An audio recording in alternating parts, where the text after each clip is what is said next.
Before I begin, I'd just like to say that I was right. The Vigero does have a automatic slush box inside the car. So, it's an automatic. There you go. It's an automatic. That's all I wanted to point out. I was looking through my garage trying to think of a car to review this week. I wanted to do a proper muscle car.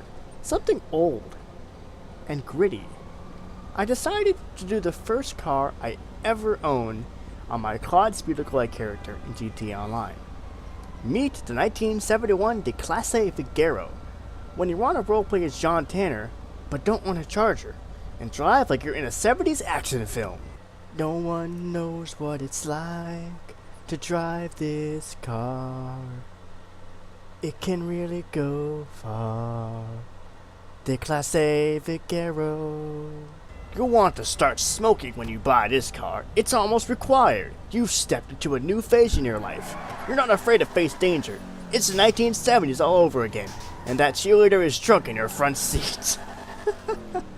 Picture this. It's 1978. You've just seen The Driver, and you're looking for a car that can easily replicate something from that movie. But what do? You're just out of school, barely have any money, and you're too poor to buy a car like the Imponte Dukes. But you don't want to bum around in your father's old jalopy, the Regina. Enter the 1971 Declasse Vigero. Sure, it's a bit dated, but it still gets the job done. The Vigero was first introduced in GTA 4 and remained basically unchanged when introduced into GTA 5. Although there were several beater variants of the car, the lightly damaged and heavily damaged version, both having their own speed and handling differences, as opposed to the standard car. Sadly, that was never reintroduced into the next game. The Declasse Vigero is primarily based on a 1969 Chevrolet Camaro. Taking design cues from a 1970 to 1971 Plymouth Barracuda, and even some from a Mark I Toyota Celica of all things. In-game, the car features a single overhead cam V8. And basically the car was ported from GTA 4. I have noticed a bit of a trend with cars that have been introduced like brand new into the base game and cars that have been ported from GTA 4.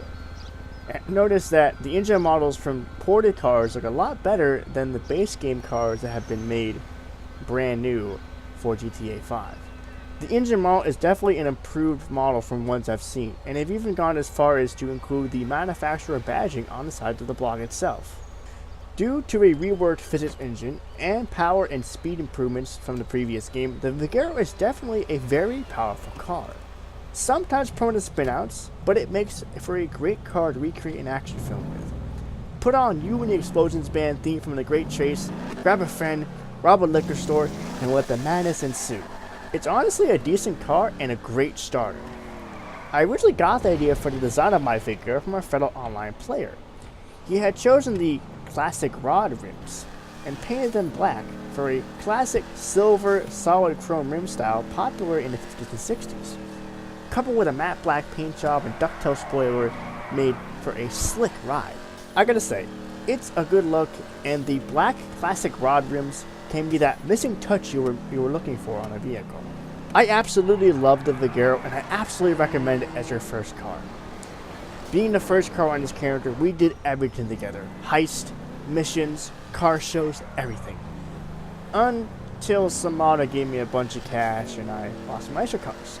However, I never forgot the times we had. The Declasse Vigero, a true action hero. This has been Andreas, and I'll see you guys next week. And if you would like me to do a specific car to review, please be sure to leave it down in the comments. Thank you all for watching. See you next weekend.